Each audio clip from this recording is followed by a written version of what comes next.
Christopher Nolan has made some of the biggest box office hits of the century, but when he talks about the movies that inspire him, he points to films that flopped. A drama so disturbing its own studio called it a sick film made for sick people.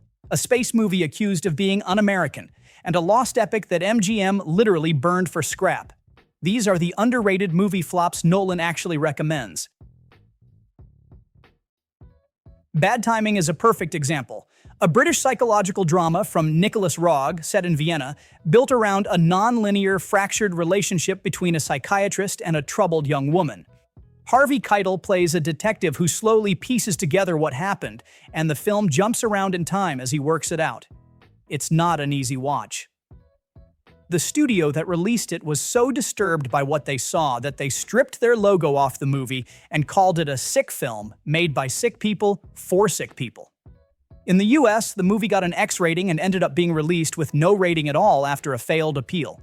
So it just disappeared, earned less than $42,000 and went unreleased on home video in the US for 25 years. Critics couldn't agree if it was brilliant or just tasteless. The director himself said friends wouldn't even talk to him for years after they saw it.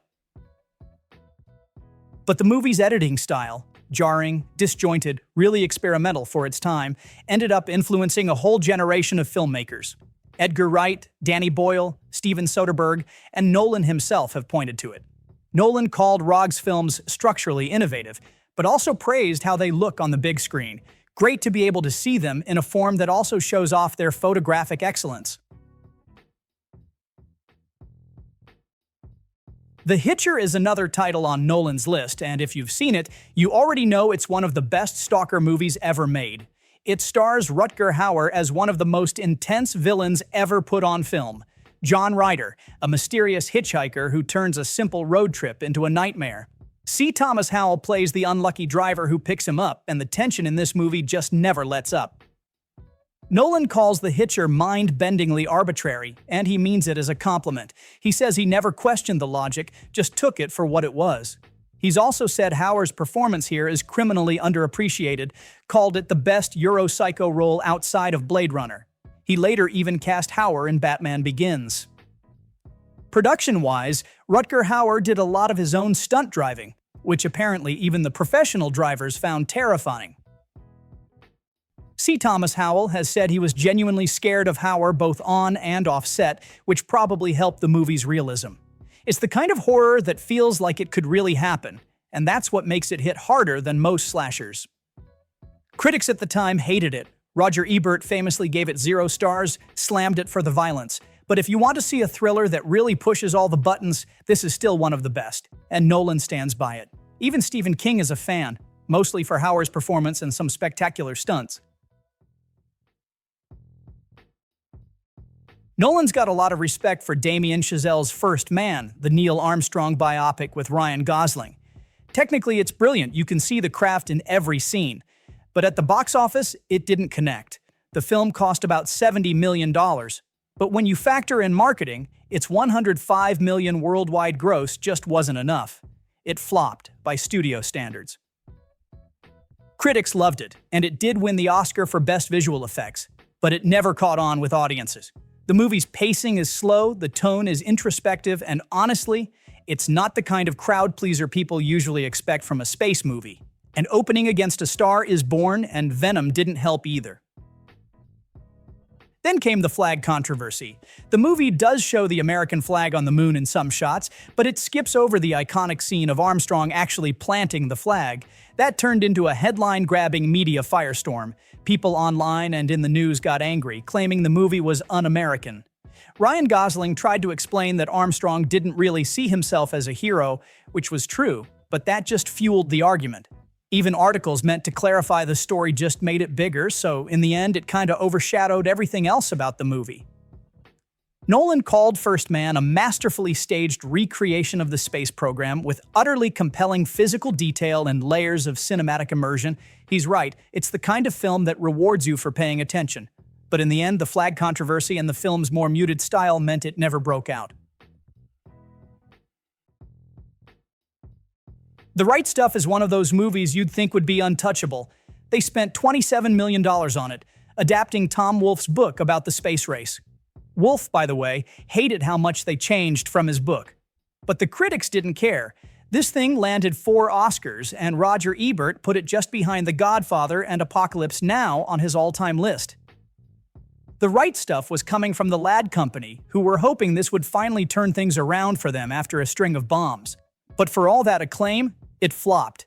It fell $6 million short at the box office, and that was the nail in the coffin for the Ladd Company. Police Academy gave them one last shot of life, but after they lost their Warner Brothers partnership, the whole thing just went on ice for a decade. It's kind of wild to look back now. Ebert called it an experimental epic, up there with Nashville, Patton, Close Encounters. But ask people today, and the right stuff barely even comes up, unless you're talking to Nolan. He actually screened it for his crew before starting Interstellar. For him, it's almost perfectly made. Nolan says it's one of the great American movies, and he's not wrong. Most people just didn't get to see it on the big screen, and that's a shame. Now, if you want to talk about divisive, you get to Terrence Malick's The Tree of Life. When this came out, it had the highest per-theater average of the year after its tiny opening. Just 4 theaters, LA and New York, but packed. Brad Pitt, Sean Penn, Jessica Chastain won the Palme d'Or at Cannes. So a big deal with critics and the festival crowd, but the box office tells another story. 13 million domestic, 45 million international, for a total just under $60 million. That's actually solid for an art house movie, but nowhere near enough to break even, not when you count the marketing and all the other costs. 3 Oscar nominations, but not the kind of numbers that keep studio execs happy. Malick even brought Douglas Trumbull back out of retirement. That's the genius behind the visual effects in Space Odyssey and Blade Runner. So they did all the effects using old-school practical methods. That alone makes it worth seeing, just from a film history perspective. Nolan genuinely loves this film, to the point he contributed to the commentary on its home release. Nolan's point is simple. Malick's films look and feel like nothing else. If you care about visual storytelling or just want to see why Nolan is so obsessed with this one, watch it for the visuals alone. Tony Scott's Unstoppable is just relentless. Denzel and Chris Pine versus a runaway train sounds like pure popcorn, right? But the movie cost $100 million, and even though it made $167 million worldwide, it struggled in the US and ended up as a box office underperformer by Hollywood standards. It opened against Megamind and got steamrolled. For a big studio action flick, the returns were just barely acceptable. That never bothered Nolan. He looked straight past the numbers and focused on the craft.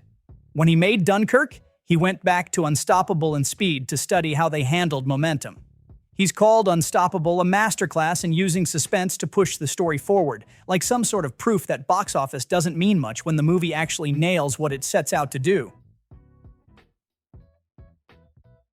Greed is a different kind of tragedy altogether. MGM's first feature-length picture, Erich von Stroheim's 1924 silent epic. He shot 85 hours of footage, wanted a 4.5-hour movie. The studio freaked, forced him to cut it down to about 2 hours, then literally burned the rest of the film stock to recover the silver nitrate. The restored version is only possible because of still photos. They had to patch it together scene by scene with whatever survived.